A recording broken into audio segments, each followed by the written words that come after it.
Shabbat Shalom.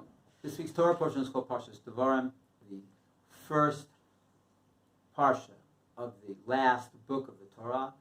The Shabbat is also called Shabbos Chazon. Shabbos Chazon is always the Shabbos, the last Shabbos before the fast of Tisha B'Av. The fast of Tisha B'Av, the 9th day of Av, which is this coming Sunday.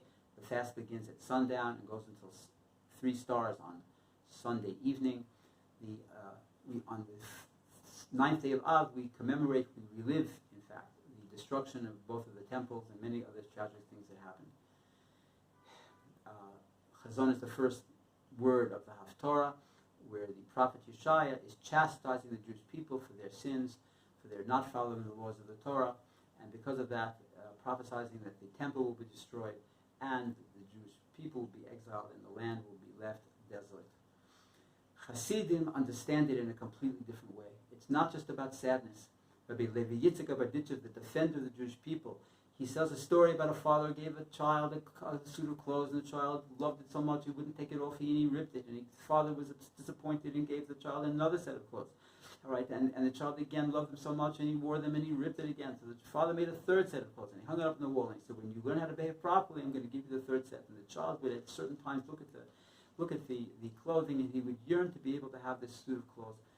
What's the analogy? The idea is of the 3 temples. The first temple was destroyed because of the behavior of the Jewish people. The second temple was destroyed because of the inappropriate behavior of the Jewish people. And God's made a third temple that's waiting in heaven. And he says, as soon as you behave properly, I'm going to give you the third temple. That's the idea of Shabbos Chazon.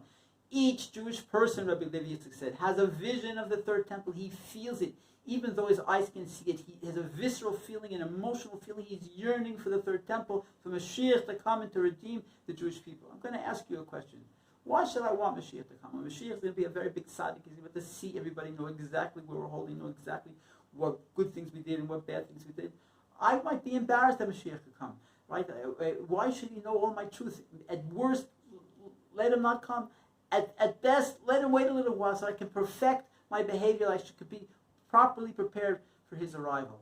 The Hasidim of the Rabbi David have told me, asked him the same question. Rebbe, when Mashiach comes, we're going to all want to hide. Why should we be yearning for Mashiach to come?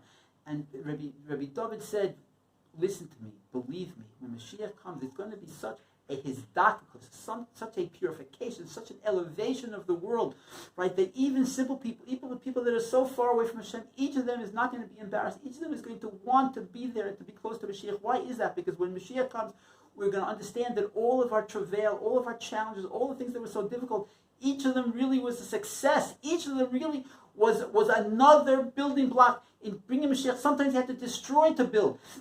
All of what we went through is really, these are the actions that are going to bring the final redemption. I'm going to see that I acted in a positive way, that my intentions were good, and God is going to understand that.